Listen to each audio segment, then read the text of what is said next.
अलंकार का अर्थ होता है आभूषण।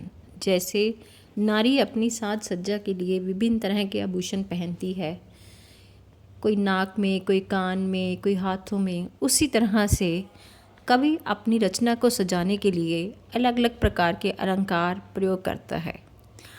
आज हम करेंगे अनुप्रास अलंकार।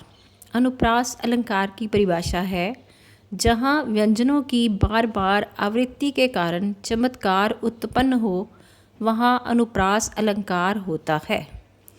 इसमें स्वर नहीं कहा गया, सिर्फ व्यंजन कहे गए हैं। व्यंजन जो है क से लेकर ह तक हैं।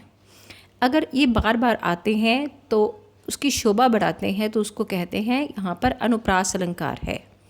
जैसे कि इसका उदाहरण है, चारु चंद्र की चंचल किरणें खेल रही थी जल थल में। अब वहाँ पे हमने पेपर करते समय इसकी हिंदी नहीं लिखनी, लेकिन फिर भी मैं वैसे ही आपको बताने लगी हूँ। चारु का अर्थ होता है सुंदर।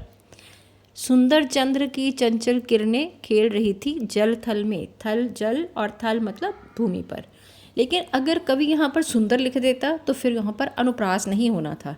अनुप्रास अलंकार कैसे बना है? चारु शब्द प्रयोग करने के कारण। आपको पता ही है कि एक ही शब्द के लिए, एक ही भाव के लिए कितने ही शब्दों का प्रयोग किया जा सकता है अलग अलग।